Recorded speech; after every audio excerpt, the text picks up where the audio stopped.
Nah, terakhir saya ingin sedikit menengok satu naskah juga dari Kanjeng Gusti Pangeran Adipati Arya Mangkunegara kaping sekawan, yaitu Serat Tripomo. Serat Tripomo ini menceritakan tentang 3 orang kesatria, 3 orang pemimpin teladan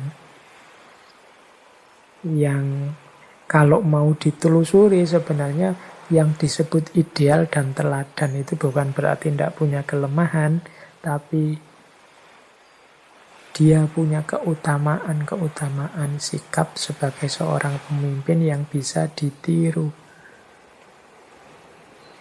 Ini serat ini sering dikutip ketika menceritakan tentang kesetiaan kepada tanah air, ketika menceritakan tentang kepatuhan kepada pemimpin, menceritakan tentang keteguhan pada janji dan yang lain sejenisnya. Jadi Mangkunegara kaping sekawan dalam Tripomo mengambil contoh teladan 3 orang kesatria. Yang pertama adalah Patih Suwondo. Ini patihnya Arjuna Sosrobahu, yang nama aslinya waktu muda adalah Bambang Sumantri. Yang kedua Kumbakarna, adiknya Rahwana, adiknya Dasamuka. Dan yang ketiga Adipati Karna, atau kadang disebut juga Adipati Karna Basusena. Nah, ini 3 orang tokoh dari Serat Tripomo, kesatria teladan dalam kepemimpinan maupun dalam kepatuhan, kesetiaan, cinta tanah air. Yang pertama Bambang Sumantri atau Patih Suwondo. Patih Suwondo ini putra seorang resi dari pertapaan Ardi Sekar yang namanya Resi Suwandagni. Nama kecilnya Patih Suwondo ini Bambang Sumantri. Bambang Sumantri ini digambarkan ganteng, gagah, dan dia punya seorang adik yang kebalikannya. Adiknya namanya Sukrosono. Sukrosono ini wajahnya raksasa. Jadi meskipun bentuknya digambarkan cebol, jadi raksasa cebol, sementara kakaknya Bambang Sumantri ini gagah. Nah, karena putranya resi, dua-duanya sama-sama sakti, tapi Sukrosono yang berwajah raksasa ini jauh lebih sakti daripada Bambang Sumantri.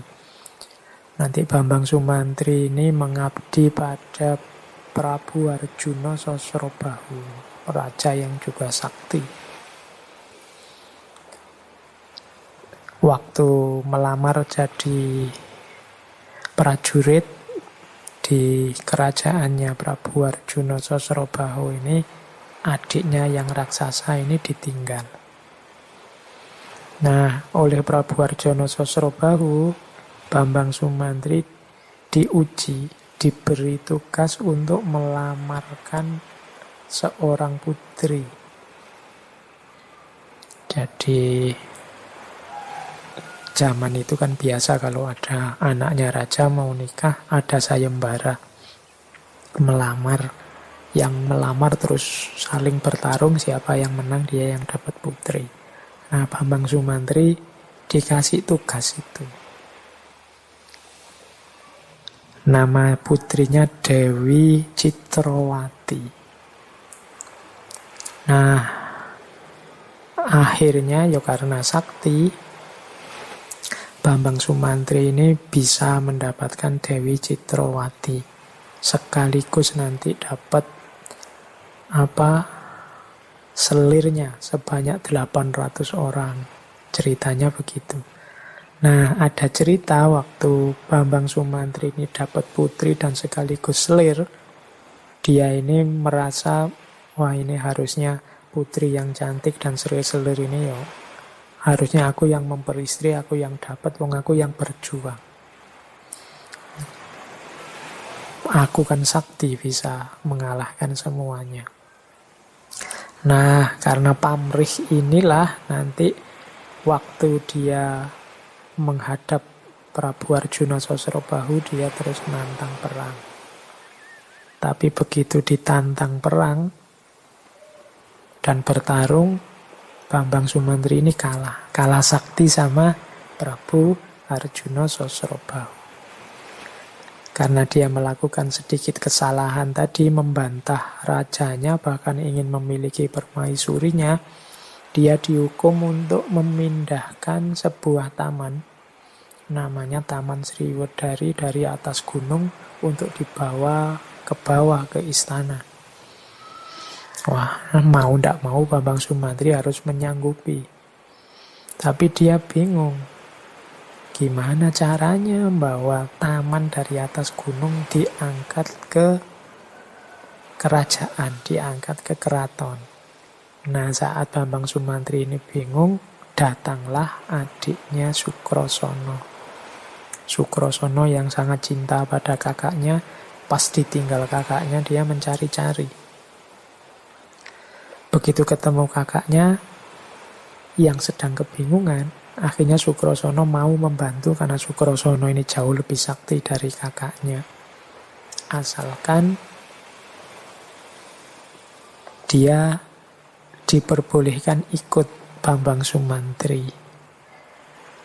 Nah, akhirnya Bambang Sumantri mau, Sukrosono mampu menurunkan taman dari puncak gunung ke istana. Dan sebagai resikonya, Sukrosono ikut kakaknya di istana. Padahal Bambang Sumantri ini malunya luar biasa punya adik yang raksasa. Suatu ketika banyak putri yang melihat adiknya dan mereka merasa ketakutan. Oleh Bambang Sumantri, adiknya diusir, disuruh pulang. Tapi adiknya tidak mau. Diancamlah dengan panah. Terjadilah tragedi, panahnya lepas dan kemudian menewaskan adiknya Sukrosono. Dan adiknya nanti bilang bahwa dia akan kembali semacam membalas dendam pada kakaknya lewat orang yang juga punya fisik raksasa. Dan nanti pada akhirnya Bambang Sumantri jadi patih, namanya Patih Suwondo. Dan nanti dia akan pada saatnya bertarung dengan seorang raja dari Alengka yang teman-teman pasti sudah tahu, namanya Dasamuka. Ketika Dasamuka atau Rahwana ini ingin merebut istrinya Prabu Arjuna Sosrobahu tadi, Dewi Citrawati, yang dianggap titisannya bidadari. Dan nanti Prabu Suwanda akhirnya tewas di tangannya Rahwana, yang ada cerita bahwa saat itu adiknya Sukrosono menitis pada senjatanya Rahwana, masuk ke dalam senjatanya Rahwana. Oke, itu cerita yang ada di serat Tripomo. Ya, yang tertarik teman-teman silahkanlah menjelajah kisah wayang-wayang lama. Dalam cerita Patih Suwondo atau Bambang Sumantri ini ada kesetiaan seorang patih kepada rajanya.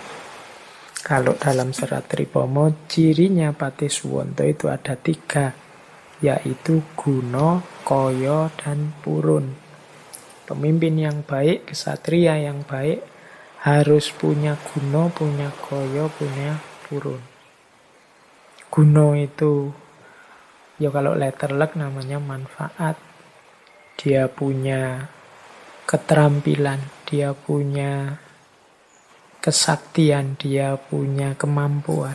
Kemudian Koyo, dia juga punya modal, punya harta. Kemudian Purun, dia punya kemauan keras. Cirinya pemimpin 3 itu, Guno, Koyo, Purun. Tokoh kedua adalah Kumbakarna. Ini kalau ini tidak saya ceritakan, teman-teman pasti sudah kenal. Adiknya Rahwana, yang sama-sama raksasa, yang sebenarnya dia tidak setuju dengan kelakuan kakaknya, sehingga memilih tidur. Topo tapi tidur, tidak peduli dengan politik, tidak peduli dengan situasi, pokoknya tidur karena kecewanya dia sama Rahwana yang menculik istrinya Rama. Nah, nanti waktu kerajaannya diserbu, meskipun dia tidak setuju dengan kakaknya, dia tetap ingin membela kerajaannya. Dia tetap cinta tanah airnya, sampai kemudian tewas dalam peperangan. Nah, itu cirinya Kumbakarna, simbol dari cinta tanah air. Itu kesatria kedua dari naskah Tripomo. Kemudian kesatria ketiga Adipati Karna. Ini simbol kesetiaan, simbol keteguhan. Kesatria atau pemimpin itu yang utama punya kualifikasi, dia harus menepati janji. Meskipun janjinya pahit. Meskipun itu kadang dilihat dengan kacamata kebenaran, dia sebenarnya nabrak kebenaran. Nah, itu pengalamannya Adipati Karna.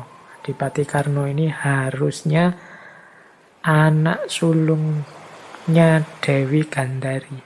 Kok Dewi Gandari? Dewi Kunti, ibunya para Pandhawa. Harusnya dia kakaknya Pandhawa yang paling tua. Cuma karena dia sejak bayi dibuang oleh ibunya, diangkat oleh seorang kusir, dia merasa jadi anaknya kusir, meskipun darah bangsawan mengalir dalam dirinya, sehingga dia mampu belajar ilmu kesaktian, ilmu kanuragan, setara dengan adik-adiknya dari Pandhawa. Tapi nanti waktu dia besar, dia ditolong oleh Duryudana dari Kurawa. Dia merasa berhutang budi dan berjanji apapun yang terjadi akan membela Duryudana, membela Kurawa. Jadi ini nanti diambil sebagai simbol kesetiaan, kepatuhan pada janji. Pemimpin itu tidak boleh mencela-mencela. Kalau sudah janji, ya harus ditepati. Nah, itu disimbolkan dengan kisahnya Adipati Karna. Sampai dia nanti tewas di tangan adiknya sendiri, Arjuna. Jadi 3 kesatria ini sebenarnya ceritanya agak sad ending. Baik itu Bambang Sumantri, Kumbakarna, Adipati Karna. Bambang Sumantri yang tidak sengaja membunuh adiknya dan dia nanti dibunuh oleh Rahwana. Kumbakarna yang terpaksa harus tidur tapi kemudian membela tanah air meskipun tahu resikonya harus tewas. Dan Adipati Karna yang harus menepati janji untuk setia pada Kurawa dan melawan saudara-saudaranya sendiri. Inilah jalan pemimpin yang memang pahit. Banyak hal-hal yang tidak selurus, tidak semulus yang kita inginkan.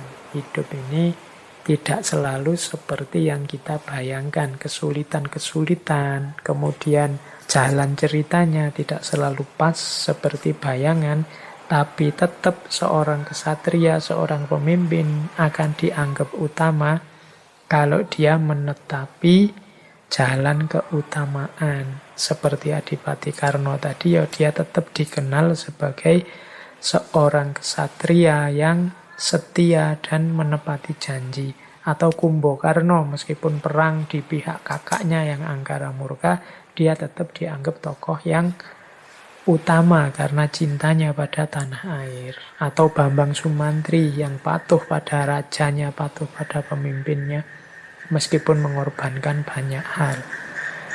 Nah, ini serat Tripomo ini serat yang diangkat oleh Kanjeng Gusti Pangeran Adipati Aryo Mangkunegoro tentang 3 kesatria teladan, 3 kesatria utama.